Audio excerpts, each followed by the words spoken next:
Maluco que sou, eu sonhei com o dia que a terra parou, com o dia que a terra parou. Fala galera, bem-vindos a mais um episódio do Slowcast. O meu nome é Lucas. O meu nome é Matheus. E estamos aqui para mais um episódio. Olha só, ficamos aí uns 15 dias sem aparecer. Nós tivemos um motivo inesperado, né, que é essa epidemia chegando ao Brasil e muda um pouco a nossa rotina. Eu comecei a apresentar uns sintomas. Conta aí, Matheus, como é que foi esse negócio aí? Então, basicamente, eu tinha tudo para acreditar que eu poderia estar infectado, né? Mas aparentemente não.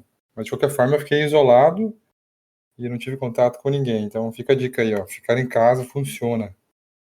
Exatamente. A quarentena tem que ser praticada, né? Nós vimos que os dados mostram que países que vêm fazendo a quarentena rigorosa, os números de infectados vêm sendo lentamente aumentados, em alguns casos até os novos contaminados vêm reduzindo, então isso é importantíssimo, tá bom? A gente sabe que é chato, a gente sabe que tem um conjunto de coisas que ficam de lado, mas é o jeito.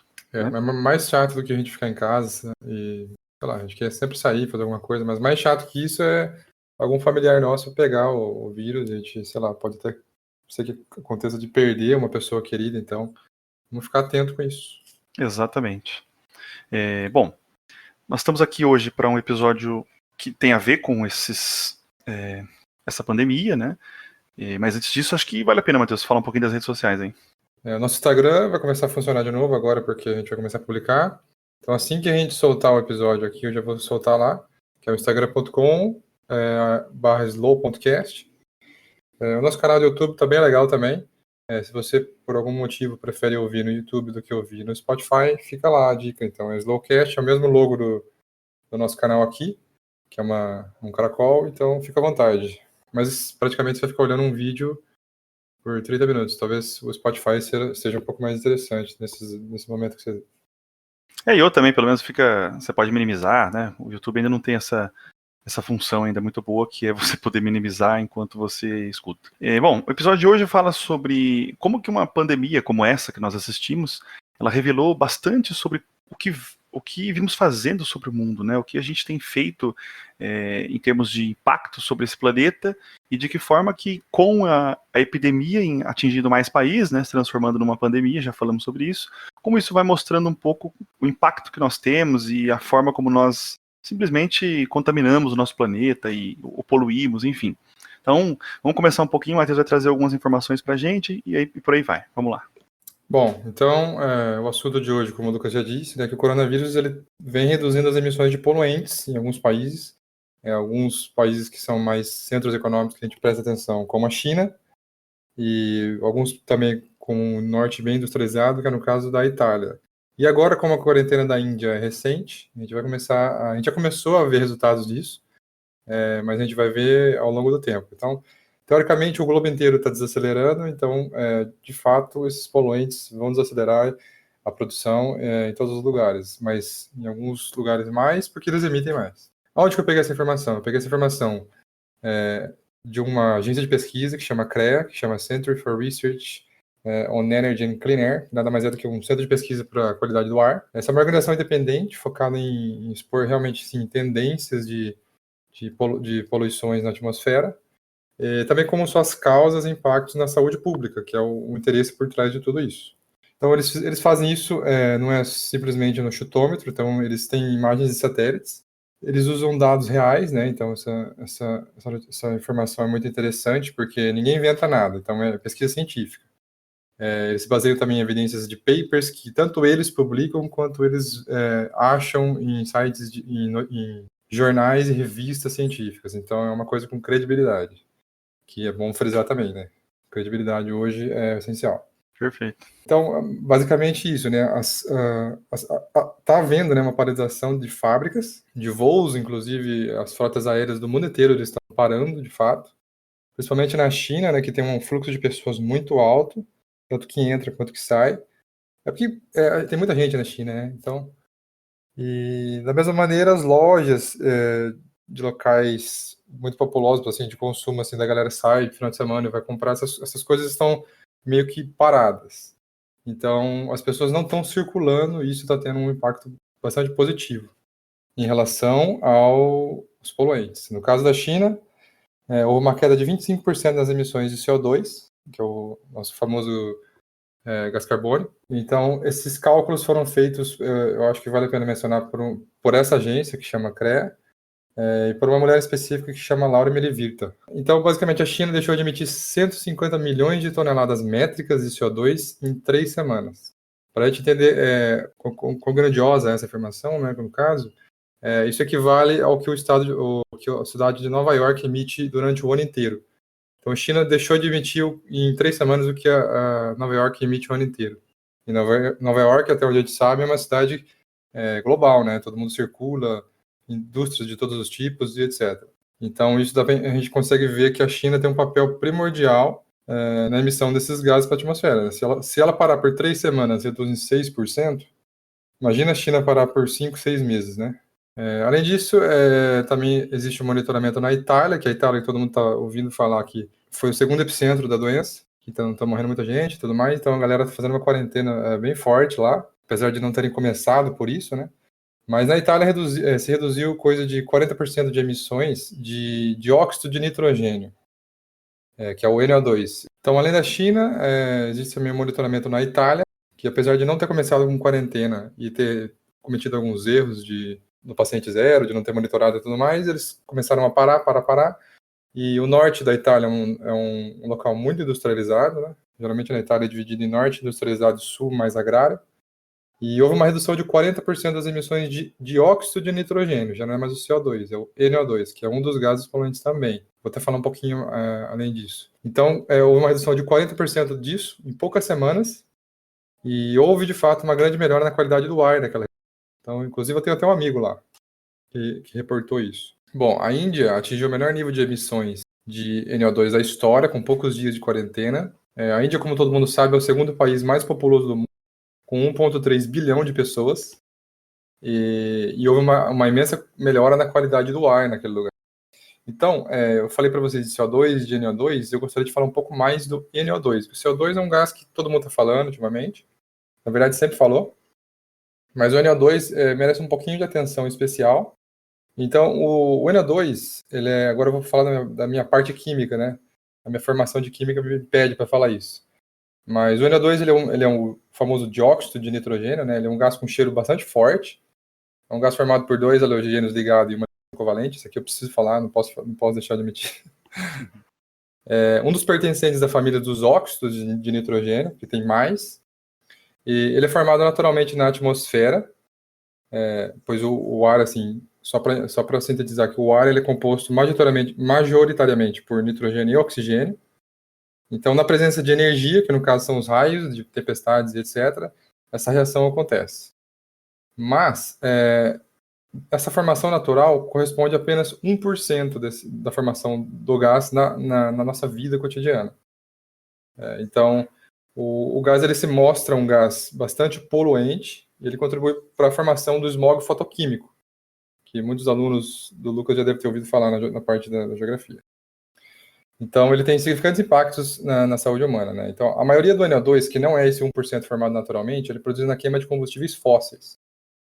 Isso é um fato, não é questionável nem nada. A queima de combustível de carvão, de óleo, de gás, que acontece 24 horas por dia, 7 dias por semana. E a maioria do NO2 das cidades, aproximadamente 80%, vem do escapamento dos carros. Ou seja, quanto mais carros circulando, maior a concentração de NO2 nas cidades. Que as cidades, adivinha, é onde a gente vive. Então, por que a gente tem que monitorar esse NO2, né? O NO2, os efeitos mais sérios de você respirar esse gás é que causa infecções pulmonares. Isso acaba comprometendo o seu sistema imunológico, né, de quem respira, e também isso é resultado de muitas causas de mortes prematuras dos locais mais acometidos. Inclusive, essa questão de máscara, de você usar máscara, na Ásia é muito famoso você usar máscara não só para quando você está doente, mas sim dependendo da qualidade do ar, né? Então, aqui, como a gente recebe SMS da Defesa Civil falando, hoje vai ter tempestade em tal região, hoje vai ter tempestade aqui na sua cidade, por favor, procure abrigo, etc. Lá é muito famoso você receber um SMS de manhã falando assim, o nível de NO2 no ar hoje está acima do esperado, então, por favor, sai de máscara. Então, as máscaras são bastante importantes, já estão bastante frequentes assim, na vida dos asiáticos. Por quê? Porque estão do lado da China, né, etc. Eu vivenciei essa experiência sendo um coreano, mas assim, os japoneses também são notificados disso, e os próprios chineses também, porque eles não pedem essa situação, né? Então, essas infecções que esse gás ocasiona nas pessoas acaba levando a asma, a bronquite e entre outras coisas, gripes, resfriados e tosse em geral, né? Então, eu estava até comentando com você aquela vez que é difícil para a gente entender essa situação sendo um brasileiro. Então, um brasileiro eu acho que não pega nada, né? Eu acabava não usando as máscaras e tinha vezes realmente que eu desenvolvia tosse no dia. Aí ele foi entender que não era brincadeira, tinha que usar realmente, e não adianta, não é isso de não vejo, não preciso usar, sabe? Então, os efeitos desse NO2 na saúde humana ainda são mais intensificados em pessoas que adquiriram, de fato, a asma e a bronquite. Também com pessoas com câncer pulmonar, que afeta bastante, e pessoas com doenças cardiovasculares. Então, a partir do momento que teve toda essa desaceleração, principalmente na China, que começou, foi o primeiro epicentro, você começou a ter menos emissões desses gases. A qualidade do ar foi ficando melhor, né? E tem um professor da Universidade de Edimburgo, chamado Dominic Moran, a Universidade de Edimburgo fica na Escócia. Ele está bastante otimista com a situação, então vou passar até o link depois dessa notícia, que tem um depoimento dele, mas basicamente ele diz que ele constata o fato que 1 a cada 5 voos hoje já não acontece mais, então 20% da frota aérea está parada, está no chão, e ele acredita que as coisas não vão ser iguais à temporada pré-crise, né? Então, ele diz que os consumidores vão ter um outro comportamento depois que passar tudo isso, esse caos que a gente está vivendo hoje. Ele acha que as pessoas vão consumir menos, né? Então, vai ter menos produção, e tendo menos produção, você vai precisar de menos combustíveis. Então, teoricamente, você vai ter menos emissões desses gases também. Então, se a demanda se mantém menor depois desse período, a produção não volta aos níveis anteriores. Então, não adianta as pessoas falarem assim, não, mas depois pode ser que volte pior. Não, a gente não sabe ainda. Se o consumo não corresponder ao que está sendo esperado da indústria, eles não vão fazer mais, eles não vão fazer a produção a mais para sobrar. Então, mas é difícil de saber ainda o que vai acontecer, porque os países estão desacelerando só agora, né? Agora, eu acredito que a gente está numa situação que na maioria dos países do mundo já existe o vírus, então a quarentena está acontecendo em mais de 100 países, eu acho que eu verifiquei isso antes de ontem, se eu não me engano, 116 países naquele momento, talvez seja mais hoje. E é isso, basicamente. Esse caso da China em particular é interessante porque tem um dado que é o seguinte, as emissões chinesas, né, aquelas que normalmente correspondem, então, pensando no total de poluição chinesa ao longo do ano, como o Matheus falou, né, a China reduziu 25% dessas emissões, e só essa redução de 25% já corresponde a uma redução global de 6% de emissões. Então, isso é um dado assim, que revela o quanto a China é um país importantíssimo em termos de fabricação de mercadorias, né, de crescimento econômico, mas também de emissão de poluentes. Então, a China ela preocupa muito nesse termo, né? Claro que também, por outro lado, a China é o país do mundo que é um dos países do mundo que mais investe em energias renováveis, tudo isso, mas ainda assim, aquela fração da sua matriz energética que corresponde a combustíveis fósseis é muito grande. Então, revelou muito. Tem até um mapa que circulou por aí nas redes sociais, enfim, nos jornais, que é um mapa que mostra, é um mapa da NASA, que ele mostra como que essa epidemia na China, que resultou numa quarentena de, enfim, quase 40 e poucos milhões de habitantes, como isso foi suficiente para reduzir, assim, em menos de 2 semanas, a quantidade de NO2 disponível na atmosfera. E o NO2, ele permanece na superfície próximo das fontes emissoras, mas dá um dia, se essas fontes elas cessarem, esse NO2 ele se dispersa. Então, por isso que em poucos dias assim, já é possível ver, por exemplo, nas imagens de satélite, como que essas regiões chinesas de grande produção industrial que pararam a sua produção, como rapidamente já deu para perceber o quanto o NO2 dispersou, e logo isso acarretou uma redução da poluição atmosférica e a melhora da qualidade do ar. Então, o importante aqui é entender que o Matheus trouxe essa informação também do qual é o dano que o NO2 causa no nosso organismo, principalmente danos ao sistema respiratório, né? E o mais engraçado de pensar é o seguinte: tem um dado da ONU que mostra que por ano morrem entre 6 e 7 milhões de pessoas com mortes associadas à poluição. Então, imagina só, né? Você pode pegar talvez a pandemia mais forte que nós tivemos nos últimos, sei lá, 50 anos, que nós não chegaríamos nunca a uma morte, a uma quantidade de pessoas morrendo anualmente de quase 7 milhões de pessoas, né? Isso somente aquelas mortes relacionadas à poluição, mas existem outras mortes que se referem à poluição que vão sendo ao longo do tempo desenvolvendo, por exemplo, alguns tipos de cânceres, né? Outra coisa é 1 a cada 4 pessoas que morrem no mundo de forma prematura, né, com bebês prematuros, se deve também ao fato da poluição e o desenvolvimento da gestação da mulher vinculado a essa poluição, né, estando presente nela. Existem também muitos casos de países em que a expectativa de vida ela é limitada justamente pela quantidade de poluição que tem. Então, os grandes centros urbanos, a expectativa de vida ela é menor comparada com outros centros urbanos, fazendo um paralelo em tamanho de cidade, volume de pessoas, movimentação, em locais onde a poluição já é mais controlada, né, o controle já é mais rígido. Só um fato, aqui na Coreia do Sul, eles vendem para as pessoas nos domicílios purificador de ar, ou seja, eles tiram o NO2 e gases poluentes de dentro das casas das pessoas. Então, é comum você, a partir de determinado horário do seu dia, você liga ele para purificar para você dormir bem. E eu já vi também bebês com máscaras, mas não era porque tá doente, era porque era para não respirar o ar que, sei lá, tava circulando no supermercado, sabe? Exato, então é isso que é importante frisar aqui nesse episódio, né, que o grupo de risco que está vinculado ao coronavírus, que são já que o coronavírus é um vírus que ele não é um vírus forte, mas só que ele ataca o sistema respiratório, né? Ele pode levar ao agravamento dos casos de pessoas em relação ao seu sistema respiratório, e esse mesmo grupo de risco também está exposto à poluição. Então perceba como esse grupo de risco ele está exposto duplamente aos problemas, né? Só que no caso da poluição é um problema que pode ser basicamente controlado, né? Pode ser evitado. Então, se você for ver pessoas que sofrem de doenças crônicas, pessoas que têm a idade mais avançada, bebês, gestantes, pessoas que têm problemas circulatórios, já preternamente problemas respiratórios, né, cardiovasculares. Então, esse grupo de risco, ele é um grupo de risco tanto para coronavírus e para, no caso agora, né, que está se preocupando e falando muito sobre isso, mas também pessoas que vivem em grandes cidades e têm contato com a poluição, constantemente vivem frequentando os hospitais, né?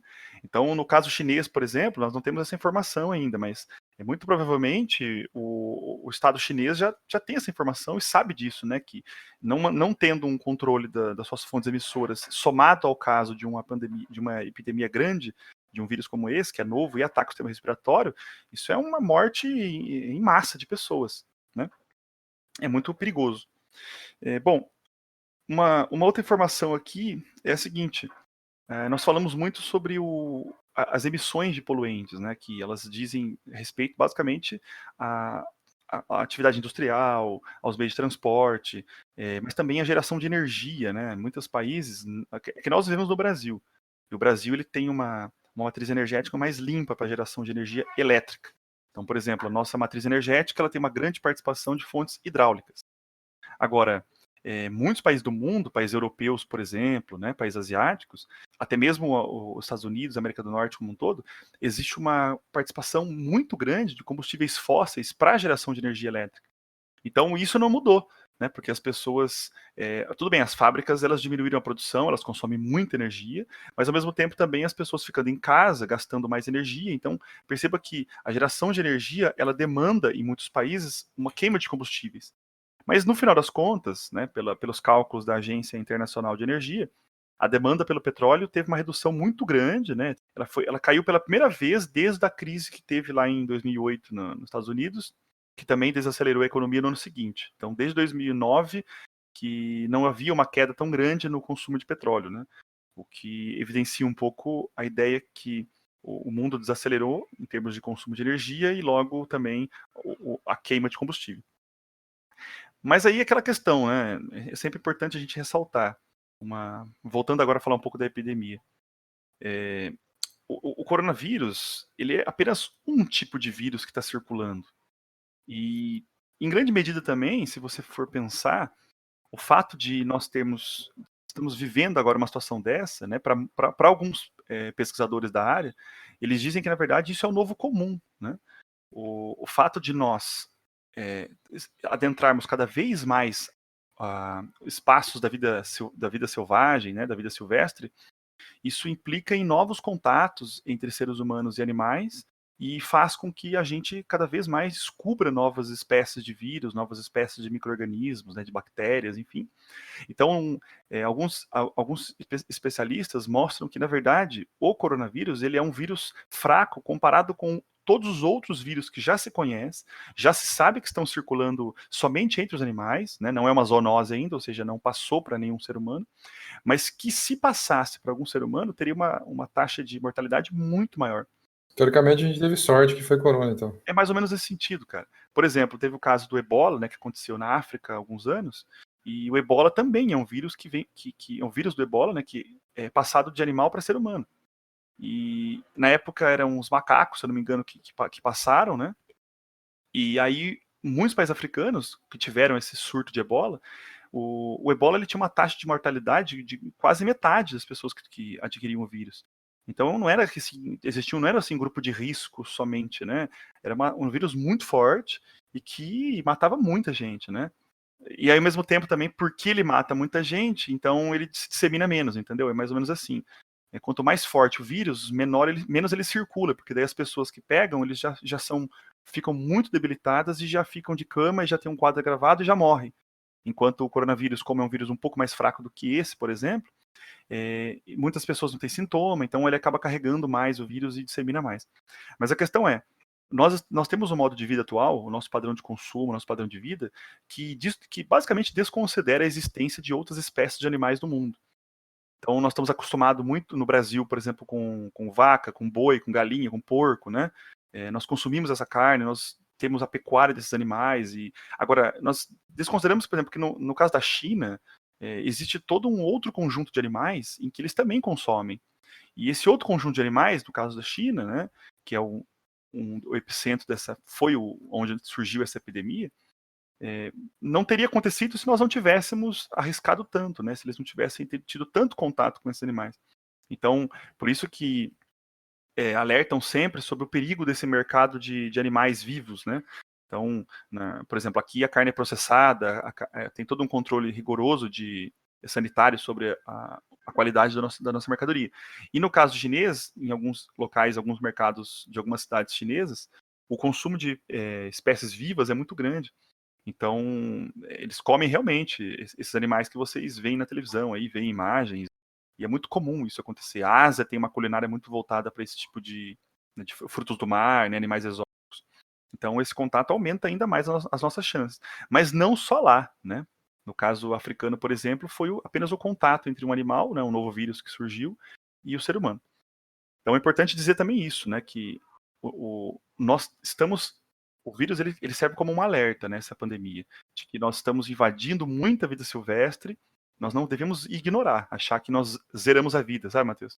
A impressão que dá é que todo mundo zerou a vida, não existe mais nenhum empecilho para o ser humano já colonizou a Terra toda. É só viver daqui para frente? Agora é só viver feliz, contente e tentar melhorar a economia. Nada disso.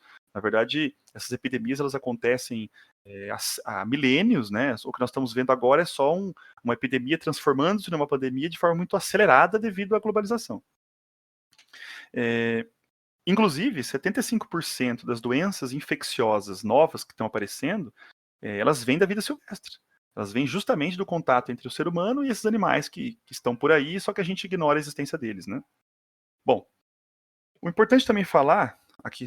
Então, o nosso foco principal aqui no episódio de hoje foi a poluição, né? Já que ela é um dado da nossa realidade, ela é discutida de forma multilateral em quase todos os países do mundo, em função do agravamento que causa ao efeito estufa, e então, ao caso extremo, que seria o aumento da temperatura terrestre e todas as consequências climáticas, econômicas, políticas e sociais que isso pode acarretar, e também ao dano que causa ao nosso organismo, vide o caso asiático, né, onde a China polui muito o seu ar e o dos países vizinhos, e as pessoas estão tendo que quase comercializar ar puro, né? Tá virando um luxo lá. Isso pelo menos lá na Coreia e no Japão, se agrava porque em cima da China tem a Mongólia. E a Mongólia tem um deserto gigantesco, né? Então sobe uma poeira da Mongólia, essa poeira voa para a China e se mistura com esses gases e vem o que é chamado para a Coreia e para o Japão de Yellow Dust, que é a soma desses poluentes mais a poeira da Mongólia. Cara, é terrível. Então perceba o quanto já se convive com isso, né? Então, é só para também colocar uma pergunta, será que o nosso esforço global para combater uma pandemia como essa, que vem surtindo efeito, realmente, né? Parece realmente que os chefes de Estado das nações desenvolvidas estão preocupados realmente com o avanço disso, os dados, as pesquisas. Será que também se uma porcentagem disso, 20% disso, 30% dessa atenção que é dada, econômica e política, será que se isso fosse também voltado a uma questão como a poluição, por exemplo, será que isso não teria um resultado muito positivo também a longo prazo? São 7 milhões de vidas por ano que não seriam perdidas, né? A saúde humana, quando ela se compromete, num caso episódico como o coronavírus, isso mobiliza o mundo todo, né? Porque as pessoas começam a ter todo esse receio e de fato devem ter. Agora, talvez algo mais lento em termos de poluição, comprometendo ao longo do tempo, tirando a expectativa de vida das pessoas, comprometendo o seu sistema de saúde, aumentando os custos do Estado e tirando vidas, isso parece que passa despercebido. Então, o meu alerta é esse, né? Vamos olhar para todos os outros causadores de problemas respiratórios, né? Isso só para falar de problemas respiratórios e poluição. E o que a gente pode se perguntar também é que com esse sistema econômico, nesse momento de hoje, desacelerando e emitindo menos, será que esses países que deixaram de emitir agora no futuro, depois dessa crise, será que eles vão voltar com tudo? Será que eles vão entender que, então, talvez seja melhor a gente tomar cuidado, vamos emitir só o que a gente está acordado no Acordo de Paris? Ou será que eles vão falar, vamos recompensar tudo que a gente não emitiu durante a crise, sabe? Vamos emitir mais do que a gente poderia emitir só para recompensar, sabe? Sim, teve países aí que eu já ouvi falar em alguns chefes de Estado de alguns países dizendo o seguinte: poxa, mas agora quando acabar essa pandemia, nós vamos ter que ter um bônus aí de poluição, a gente vai ter que poluir um pouco mais do que o acordo previa. Então, a gente já tem que começar a repensar talvez uma flexibilização desse acordo, porque caso contrário, as economias elas não vão conseguir dar conta de gerar os empregos que são precisos, de gerar os produtos que são os alimentos. Então, perceba como essa discussão ela sempre cai na questão ambiental, e a questão ambiental é sempre sacrificada em função sempre deixada de da lado. questão econômica, né? Então, talvez o nosso grande dilema desse século, né, e daqui para frente, das futuras gerações, seja tentar, de alguma forma, pagar essa conta, né? Porque a nossa geração não está pagando, a geração anterior não está pagando, mas a gente sabe que nós não temos o direito de tirar das gerações futuras o ar que eles têm para respirar, e a água que eles têm para beber, e a terra que eles têm para gerar alimentos. Nós não temos esse direito.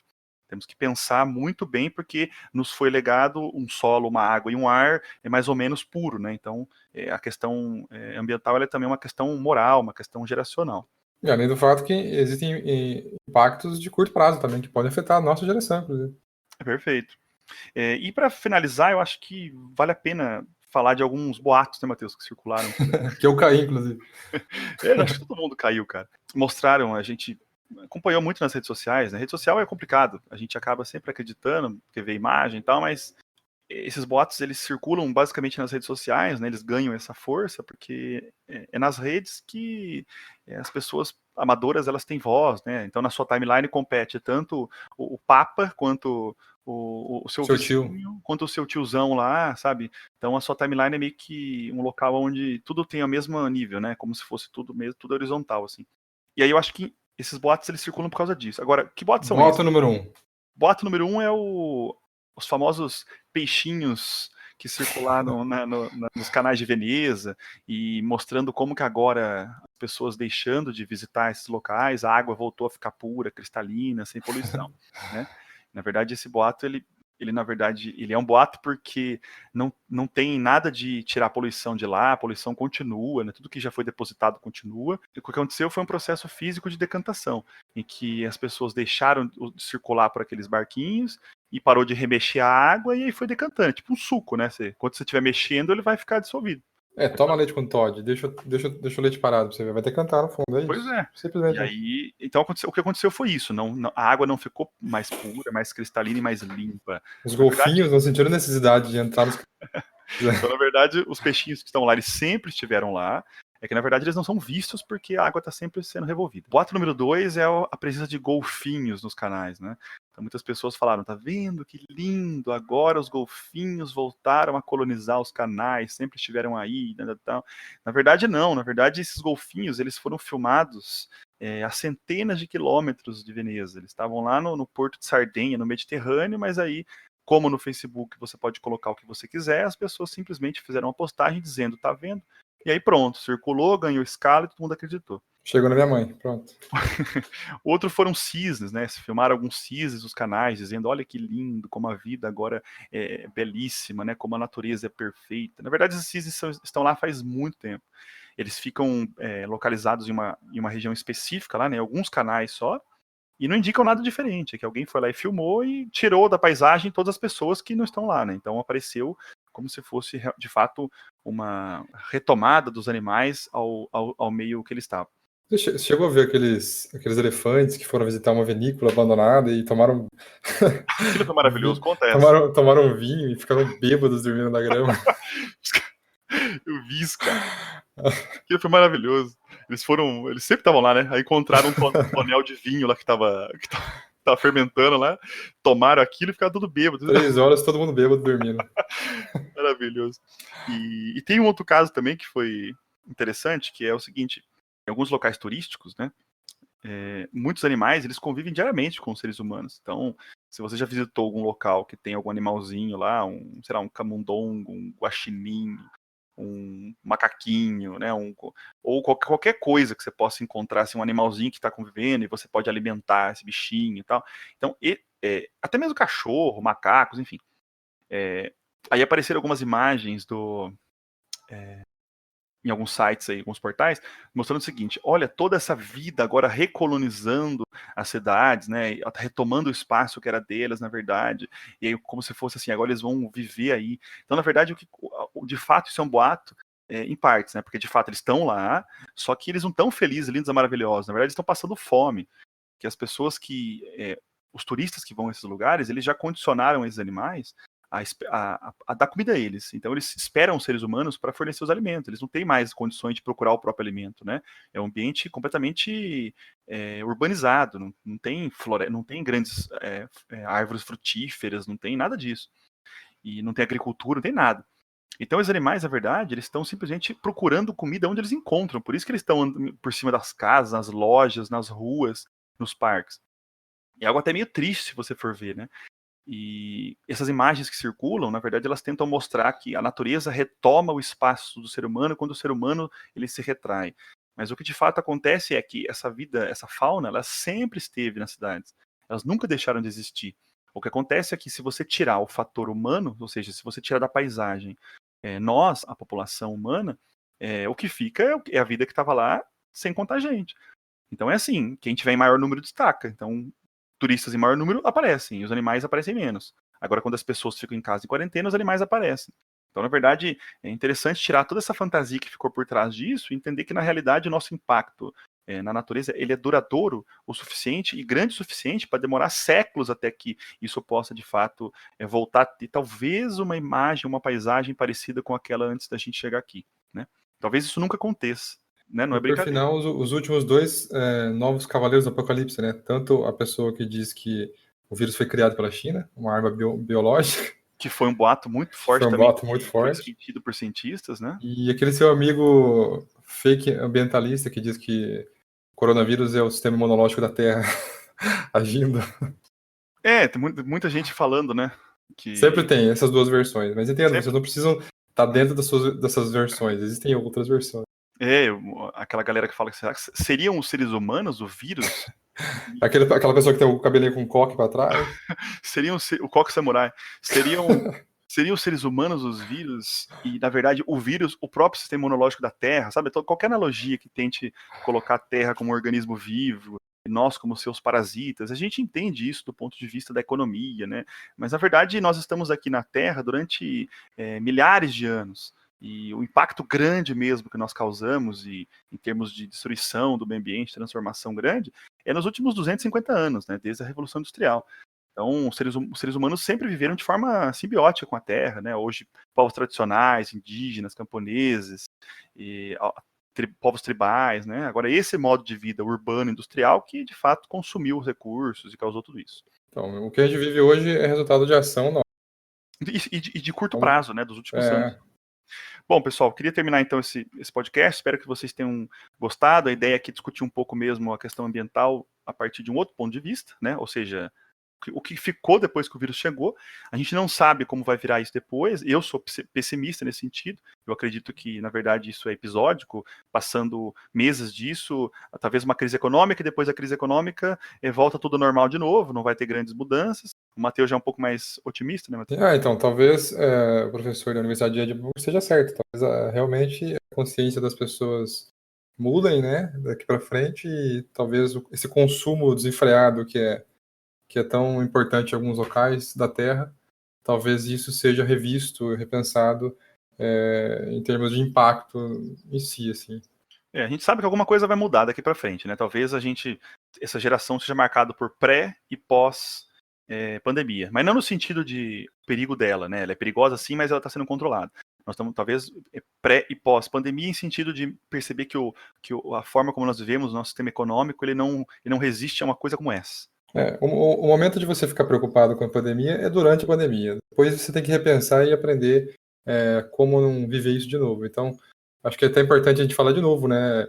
Esse isolamento social que está acontecendo no Brasil hoje, a gente está vivendo o pico, dia 28/3. A gente está vivendo quase o pico das infecções no Brasil. Então é importante que todo mundo esteja em casa, né? Não evite aglomerações, né, Lucas? Exatamente, perfeito. Bom, galera, se cuidem até semana que vem. Aquele abraço. Lave as mãos. Até mais. E lave as mãos.